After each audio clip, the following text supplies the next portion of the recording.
बिस्मिल्लाहिर्रहमानिर्रहीम। अस्सलाम वालेकुम। उम्मीद है कि आप लोग खैरियत से होंगे। आज की जो एक्सरसाइज है वो सुपरवाइज क्लासिफिकेशन से रिलेटेड है कि एडास सॉफ्टवेयर में सुपरवाइज क्लासिफिकेशन कैसे की जाती है। जैसे कि नाम से ज़ाहिर है कि सॉफ्टवेयर को इसमें हमारी सुपरविजन की ज़रूरत पड़ती है। हम सिग्नेचर क्रिएट्स करेंगे और उस सिग्नेचर्स की बेस पे जो है वो सिग्नेचर या ट्रेनिंग डाटा आप कह लें, उसकी बेस पे क्या करेगा, वो हमें सुपरवाइज करके देगा, जो हम सुपरवाइज क्लासिफिकेशन करके देगा। ठीक है, तो लेट्स स्टार्ट। सबसे पहले हमें क्या करना पड़ेगा कि हमें सिग्नेचर्स क्रिएट करने पड़ेंगे, मुख्तलिफ सैम्पल्स लेने पड़ेंगे और उसको बताना पड़ेगा कि ये क्या फीचर है। ठीक है, तो स्टार्ट करते हैं। ठीक है, तो रास्टर के टैब पे आप जब क्लिक करेंगे तो यहाँ पे आप देखेंगे यहाँ पे एक सुपरवाइज का बटन दिया हुआ। ठीक है, आप इस पर क्लिक करेंगे तो इसमें सेकंड वाला ऑप्शन जो है सिग्नेचर एडिटर को आपने जो है वो क्लिक करना है। ठीक है, सिग्नेचर एडिटर की बेस पर जो है हम क्या करेंगे, वो अपने सिग्नेचर क्रिएट करेंगे। ठीक है, इस तरह ये हमारे सामने खुल जाएगा। आप चाहें तो काम को थोड़ा सा अपने जो इमेज है उसको जूम कर लें। ठीक है, ताकि आपको समझने में आसानी हो। अच्छा, एक चीज़ ये है कि मैं इसमें रफली सेलेक्ट कर रहा हूँ। आप जो है जिस तरह वाटर बॉडी है, इसमें मुख्तलिफ शेड्स हैं वाटर बॉडी के, तो आप उस हिसाब से जो है वो सेलेक्ट करें। ठीक है, तो मैं स्टार्ट करता हूँ वाटर से। ठीक है, मुख्तलिफ सैम्पल इसमें सिग्नेचर क्रिएट करूँगा। ठीक है, यहाँ से अच्छा, ये होने के बाद क्या करना है, जब आपने कुछ ड्रॉ करना है तो ड्राइंग के ऑप्शन में जाएंगे। यहाँ आपने आपने सेलेक्ट करना है पॉलीगॉन। ठीक है, पॉलीगॉन पर सिलेक्ट किया। ये एक मैंने यहाँ पे एक सिग्नेचर ऐड क्लिक लिया और इसको मैंने ऐड करा लिया। ठीक है, यहाँ पे किया, क्लिक किया और ये हमारे पास सिग्नेचर जो है वो ऐड हो गया। अच्छा, इसके कलर पे फिलहाल ना जाइए, ये बेसिकली फॉल्स कलर इमेज में खुली हुई है, तो आप इस पर टेंशन ना लें। ठीक है, आप सिग्नेचर जो है वाटर बॉडी के सबसे पहले जो है वो जमा करें।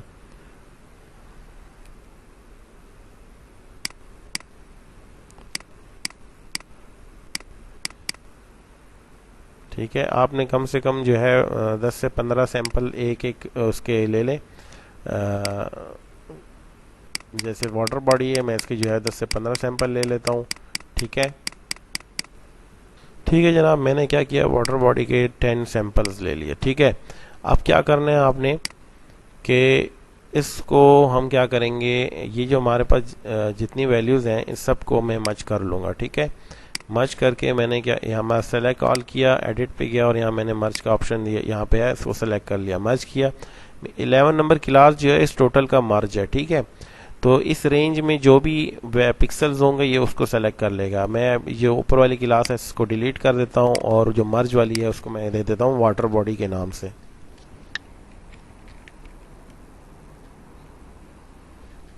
ठीक है, अब इसको मैं सेव एज भी करवा लेता हूँ। ठीक है, सेव एज किया, इसको मैं दे देता हूँ अपने फोल्डर में, इसको सेव करता हूँ। ठीक है, सिग्नेचर के नाम से ये फाइल बनेगी और जो है वो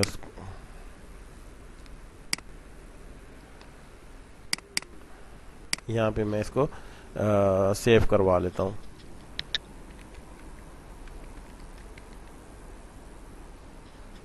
ठीक है, ओके किया, ये हमारे पास सेव हो गया। ठीक है, अब क्या करना है कि इसमें हमने सेकंड क्लास लेनी है वेजिटेशन की। ठीक है, इसी तरह मैं 10 क्लासेस जो हैं वो वेजिटेशन की ले लूँगा। अच्छा, एक चीज़ याद रखें कि मैं जो जनरल आपको जो है वो क्लासिफिकेशन करके दिखा रहा हूँ, यहाँ पे जो है वो आप एक बात याद रखें कि जो इसमें ट्रीज़ का कलर है वो चेंज है, जहाँ पे एग्रीकल्चर हुई हुई है उसका जो रिफ्लेक्टेंस है वो चेंज है। तो आपने क्या करना है कि इसमें सेलेक्ट करना है कि कौन सा एरिया जो है वो क्या शो कर रहा है। ठीक है, वेजिटेशन में अगर आप उसको मजीद क्लासीफाई करना चाह रहे हैं तो आपको ज़्यादा क्लासेस बनानी है। मैं फ़िलहाल जो है टोटल को जो है ऑल ओवर को कवर कर रहा हूँ सिर्फ वेजिटेशन के अंदर। ठीक है, तो मैं क्या कर रहा हूँ, सारों को मिक्सअप करके एक क्लास बना रहा हूँ। तो आप जो है ख्याल रखें अपने जब काम करें प्रॉपर, तो उसमें जो है आप क्लासेस का ख्याल रखें। अच्छा, आप यहाँ देख भी सकते हैं, देखें कलर जो है वो चेंज है। ठीक है, इसमें मुख्तलिफ कलर आएंगे तो उसके हिसाब से आप जो है वो अपने डाटा को जो है आप क्लासीफाई करें। ठीक है, ये देखें मैंने जो है वो 10 क्लासेस जो है वो वेजिटेशन की भी ले ली हैं। अब मैं इसको भी मर्ज करूँगा। ठीक है, इसको सेलेक्ट किया, मर्ज कर लिया मैंने एडिट में जाके। ठीक है, और इस वाली फाइल को डिलीट करता हूँ और जो मर्ज हो गई है उसको मैंने नेम दे दिया वेजिटेशन का। ठीक है जनाब, इस तरह जो है अब क्या करना है, नेक्स्ट हमारे पास है वो मैं लूँगा नेक्स्ट क्लास, वो है बेयरलैंड की। ठीक है, अच्छा जी, मैंने क्या किया है अभी इसमें 4 क्लासेस ले ली, चारों के सैंपल मुख्तलिफ जगहों से लेके उन सैंपल्स को ऐड करके एक क्लास बना दी। ठीक है, इस तरह करके मैंने मुख्तलिफ, जिस तरह ये मैंने मडी एरिया का ले लिया सैंपल, वाटर बॉडी है, वेजिटेशन है, ठीक है, और बेयरलैंड है, जो ये खाली इलाके नज़र आ रहे हैं आपको। ठीक है, अब क्या करना है कि इसको मैंने कर दिया सेव, सेव किया इसको। ठीक है, अब हमने क्या करना है, दोबारा जाएंगे हम रास्टर के ऊपर और इन सैंपल्स को हम अप्लाई करेंगे अपने सुपरवाइज क्लासिफिकेशन के अंदर। ठीक है, क्लिक किया, अच्छा ये इमेज हमारी ऑलरेडी आ गई। ठीक है, अब यहाँ पे इनपुट सिग्नेचर, जो हमने सिग्नेचर क्रिएट किए हैं वो हमने इसको प्रोवाइड करने हैं, तो ये सिग्नेचर मैं इसको प्रोवाइड कर रहा हूँ। ठीक है, ओके किया। अच्छा, क्लासिफाइड इमेज को कहाँ सेव करना है उसको भी मैं जो है वो अपने फोल्डर में सेव कर रहा हूँ। ठीक है, तो यह मैं इसको क्लासिफाइड इमेज कह देता हूँ।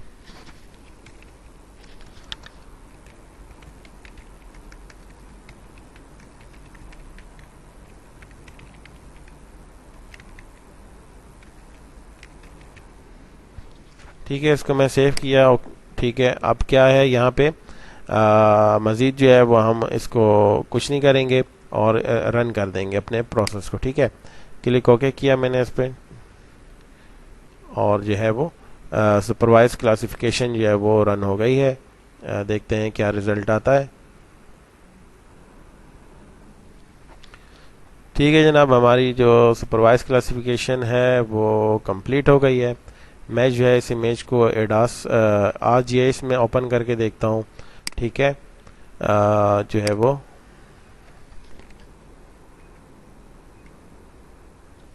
अच्छा यहाँ पे देखें, यहाँ पे मेरी इमेज जो होगी सुपरवाइज क्लासिफाइड इमेज के नाम से। ठीक है, इसको मैंने ओपन किया तो ये भी बता देगा कि क्या किया इसने। ठीक है, ये मेरी सुपरवाइज क्लासिफाइड जो है इमेज आ गई है। अच्छा, इसमें ब्लैक वाले जो हैं वो अनक्लासिफाइड हैं, वो मामूली से कहीं कुछ पॉइंट्स होंगे। मडी एरिया भी आ गया। ठीक है, वाटर बॉडी, आप इसको जो है कलर चेंज कर सकते हैं अपनी मर्जी से। ठीक है, ये इसमें आप चाहें तो इसका कलर आप चेंज कर सकते हैं। वेजिटेशन है तो वेजिटेशन ज़ाहिर सी बात है ग्रीन रखेंगे, बेयरलैंड को मैं लाइट ब्राउन कर देता हूँ। ठीक है, वाटर बॉडी जो है ज़ाहिर सी बात है ब्लू होगी और मडी एरिया जो है उसको ऐसे ही रहने देता हूँ। ठीक है, अप्लाई किया तो इस तरह की ये कुछ इमेज हमारे पास आएगी। ठीक है, ऐसे। अच्छा, ये वो पोर्शन है जो डार्क उसमें आ रहे थे, शेड में आ रहे थे, वाटर बॉडी ही है, लेकिन इसमें ये बात आपको इस बात का ख्याल रखना पड़ेगा कि पॉइंट आपने ज़्यादा से ज़्यादा लेने हैं, जितने ज़्यादा शेड्स कवर करेंगे एक ही क्लास के उतना ही अच्छा आपका रिजल्ट आएगा। ठीक है, वरना जो है वो आपका जो है वो रिजल्ट जो है वो ख़राब आएगा। मैं इस इमेज को खोल के दिखा देता हूँ जो मैंने जिसे यूज़ किया है। ठीक है, इसको मैं 542 ठीक है, ये हमारी इमेज है और अगर आप चाहें तो इसको स्विप करके चेक कर सकते हैं। ठीक है, ये है दिस वन। ठीक है, अब आप चेक करें और अपने आप को खुद आप अपनी इमेज की असेसमेंट करें कि आपने ये काम कितना एक्यूरेट किया हुआ है। ठीक है, तो इससे जो है वो आपको आइडिया हो जाएगा कि आपने देखें, अब यहाँ पे देखें ये बहुत डार्क शेडो आ रहा है। तो ये बेसिकली क्या है कि ये इमेज जैसे जैसे डेप्थ ज़्यादा होती है तो वाटर का कलर जो है वो हमारे पास रिफ्लेक्टेंस नहीं आती। ठीक है, तो अब ये आप देख लें कि ऐसे जो है वो सुपरवाइज क्लासिफिकेशन की जाती है। अगर आपने चैनल को सब्सक्राइब नहीं किया तो चैनल को लाजमी सब्सक्राइब करें और बेल के आइकन को लाजमी क्लिक करें ताकि आपको नई अपडेट्स मिलती रहें। नई वीडियो के लिए चलें, इजाज़त दीजिए। अस्सलामु अलैकुम वरहमतुल्लाहि वबरकातुहू।